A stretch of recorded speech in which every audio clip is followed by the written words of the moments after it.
நேர்மையான IAS அதிகாரியான அசோக் கெம்கா 45வது முறையாக இடமாற்றம் செய்யப்பட்டுள்ளார்.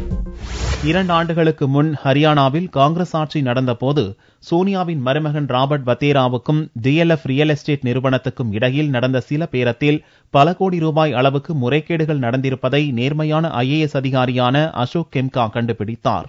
அதோடு நில்லாமல் துணிச்சலாக அந்த நிலப்பேர ஒப்பந்தத்தை ரத்து செய்ததன் மூலம் நாடு முழுக்க பிரபலமானார். ஆனால் அப்போதைய முதல்வர் பூபிந்தர் சிங் ஹூடா நிலப்பேரம் முறையாக நடந்திருப்பதாக கூறி அசோக் கெம்கா மீதே நடவடிக்கை எடுத்தார்.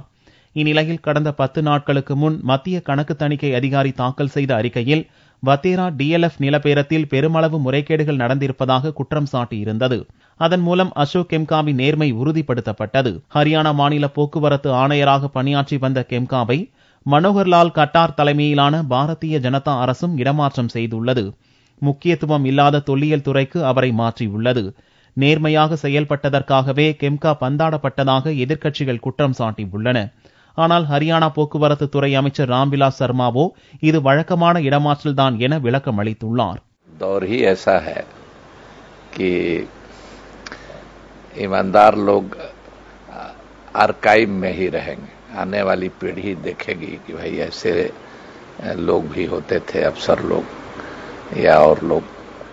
तो कम जो चीज रेयर होती है वही ना आर्काइव में रखी जाती है. किसी भी पार्टी में देखिए वो अच्छा काम कर रहे थे ट्रांसपोर्ट में और उनको फेंक दिया किनारे. और उसी तरह से कांग्रेस राज हो चाहे बीजेपी का राज हो, तो ये दोनों में तो ऐसे लोगों को लोग नापसंद ही करते हैं. तो उनके हिसाब से क्या भाई सबके हिसाब से.